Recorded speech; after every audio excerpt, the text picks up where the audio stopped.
అదే విధంగా ఇవాళ ఉస్మానియా యూనివర్సిటీలో మాట్లాడిన తీరు, అదే విధంగా ఈ సమ్మిట్లో ప్రపంచ దేశాలలో ఎంతో మంది రావడం జరిగింది. కానీ ముఖ్యమంత్రి ఒకటి మాట చాలా బాగా నాకు నచ్చింది. ఆనాడు దేశ స్వాతంత్ర్యం వచ్చిన తర్వాత మహాత్మా గాంధీ గారి దగ్గరికి వెళ్ళి పండిట్ జవహర్లాల్ నెహ్రూ అడిగాడు, సార్ నేను ఏ విధంగా క్యాబినెట్ చేయాలంటే ఆయన ఒకటి చెప్పాడు, బడుగు బలహీన వర్గాలు, అదేవిధంగా ఏది పేదవారికి కూడా చదువు అనే ఆలోచనతో నెహ్రూ ఆలోచనను ఇవాళ రేవంత్ రెడ్డి ఇంప్లిమెంట్ చేస్తున్నట్టుగా అనిపించింది. ఎందుకంటే ఆయన క్యాబినెట్లో కూడా ఆ రోజులలో 1947 15th ఆగస్టు క్యాబినెట్లో బడుగు బలైన వర్గాల మనకి కూడా అవకాశం కల్పించాడు. మైనార్టీలకు, క్రిస్టియన్స్కు, బీసీలకు అందరికీ కూడా అవకాశం ఇచ్చాడు. ఇవాళ ప్రతి ఒక్కరు కూడా ఏమో ఒక కొత్త ఆలోచన, అపోజిషన్ పార్టీ ఒకటే మాట్లాడుతుంది, మాట్లాడితే ఆయనకు విజన్ లేదు, ఆలోచన లేదు, చదువు లేదు అని అంటుంటే ఆయన ఏమన్నాడు, నేను సర్కారు స్కూల్లో చదివినా, పేదరికంలోకి వెళ్ళి వచ్చినా, కానీ నాకు ఒక విజన్ ఉన్నది. ఆ విజన్ ఏమిటంటే ప్రతి ఒక్కరు కూడా చదవాలి, ప్రతి ఒక్కరు కూడా ఇతర దేశాలతో కాంపిటీషన్ చేయాలి అనే ఆలోచనతో ఇవాళ global summit, rising global summit తెలంగాణలో మాట్లాడడం, అందులో ఏది రిజర్వ్ బ్యాంక్ ఆఫ్ ఇండియాలో రిజర్వ్ బ్యాంక్లో పనిచేసినటువంటి సీనియర్ ఆఫీసర్సు, అదేవిధంగా ఇతర దేశాలలో ఎక్స్పర్ట్స్ కూడా అందరు కూడా అప్రిషియేట్ చేశారు. ఎందుకు అప్రిషియేట్ చేశారు? ఆయన విజన్ ఒకటి ఉన్నది.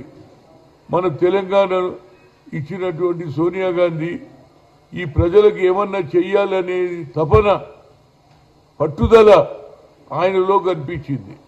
అదేవిధంగా ఉస్మానియా యూనివర్సిటీకి ఎప్పుడో మర్చిపోయారు, అది ఇవాళ 100 ఏళ్ళు దాటినా దానికి సరి అయిన నిధులు ఇవ్వకుండా ఇవాళ బిల్డింగులు కూలిపోతున్నాయి, కొన్ని దగ్గర హాస్టల్ ఫెసిలిటీస్ బాగలేవు. అయినా వీటినన్నిటిని బాగు చేయడానికి ఆయన ఒక ఏది ఆలోచన కాకుండా ఆలోచనతో పాటు ఒక విజన్తో ఆయన ఇవాళ హాస్టల్ని ఏ విధంగా పెద్ద పిల్లలు చదువుకున్నటువంటి వాళ్ళు, అదేవిధంగా ఆయనకి ఇంకొక ఆలోచన వచ్చింది. ఎంతసేపటికి ఎస్సీ హాస్టల్ వేరు, బీసీ హాస్టల్ వేరు, ఇది ఎన్ని రోజులు ఈ మనమే ఎస్సీలను సెపరేట్ చేసి బీసీలను సెపరేట్ చేస్తే ఎట్లా, అందరు కూడా ఒక్కటే స్కూల్లో చదవాలని ఒక్కొక్క స్కూల్కు ఒక్కొక్క జిల్లాలో ఒక్కొక్క మండలాలలో ఏది 20 నుంచి 25 కోట్లు పెట్టి మంచి చదువు చదివించాలి అనేది ఆలోచన. దాంతోపాటు స్కిల్ డెవలప్మెంట్ కూడా చేయాలని ఎక్స్పర్ట్స్ని పిలిచి ఆ ఎక్స్పర్ట్స్ తోటి స్కిల్ డెవలప్మెంట్ చేస్తే వాళ్ళకి ఫ్యూచర్ ఉంటుంది అనేది ఆలోచన చేశాను. నేను గత 45 ఏళ్ల నుంచి రాజకీయంలో ఉన్నా, కానీ ఏ ముఖ్యమంత్రి కూడా ఏది ఉస్మానియా యూనివర్సిటీ మీద అంత శ్రద్ధ, ఆ పాతదే నడుస్తున్నది, దాన్ని వల్ల ఒక కొత్త రూపం ఇచ్చి మన తెలంగాణ ప్రజలకు న్యాయం చేయాలి, విద్యార్థులకు న్యాయం చేయాలి.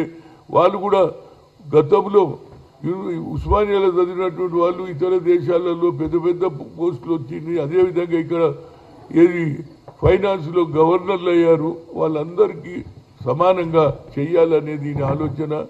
నా ఉద్దేశంలో అందరు ముఖ్యమంత్రులను చూశాను, ఈయనకు ఒక విజన్ ఉన్నది. ఈ విజన్ 2047 వరకు మన ఆర్థిక వ్యవస్థ బాగుండాలి. గత ప్రభుత్వం కేవలం అప్పులు చేసి ఆ అప్పులతోటే నడిపించారు. ఈయననేమో సంపద సృష్టించి ఆ సంపదలతోటి ప్రజలకు న్యాయం చేయాలనే ఆలోచనతో ఇవాళ నేను నా లెక్క ప్రకారంగా 5 లక్షల కోట్ల ఏది డబ్బు పెట్టడానికి ఇతర దేశాల్లో వచ్చిన కంపెనీలు అన్నీ పెడుతున్నాయి. నిజంగా కూడా ఇవాళ ఉస్మానియా యూనివర్సిటీలో చాలా మంది గతంలో ఉన్నటువంటి ముఖ్యమంత్రి ఒక్కసారి కూడా ఏది ఉస్మానియా యూనివర్సిటీకి రాలేదు. ఈ ముఖ్యమంత్రి రావడంతో ఒక్కసారి పోయాడు. ఇవాళ వచ్చి నేను ఇచ్చిన మాట తప్పకుండా 1000 కోట్లు ఇచ్చా. అంటే ఇది కమిట్మెంట్, పట్టుదల.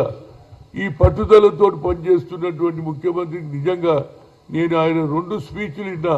అక్కడ ఉన్నటువంటి ఎక్స్పర్ట్స్ కూడా ఏది రేవంత్ రెడ్డిని అప్రిషియేట్ చేశారు. కనుక ఇక్కడ ఉన్నటువంటి పొలిటికల్ పార్టీలు ఈయనకు విజనే లేదు, డబ్బులు రానే రావు అని ఇంకో మాట మాట్లాడుతున్నారు. అరే ఆయనకు విజన్ ఉన్నదిరా బాబు, చెయ్యాలనే తపన ఉన్నది. ఎందుకంటే పేదరికంలోకి వెళ్ళి వచ్చిన నేను ఏది గవర్నమెంట్ స్కూల్లో చదివినా, కానీ నాకు ఆలోచన ఉన్నది ఏది నేను ఏదో కార్పొరేట్ స్కూళ్ళలోనో లేకుంటే పబ్లిక్ స్కూల్లో చదవలే, కానీ పేదరికంలో ఉన్నటువంటి కమిట్మెంట్ ఏ విధంగానైతే పండిట్ జవహర్లాల్ నెహ్రూ మహాత్మా గాంధీ ఆలోచనను ఇంప్లిమెంట్ చేసి ఈ దేశంలో ఆనాడు సూది కూడా తయారు కాకపోతుండే మన దేశంలో.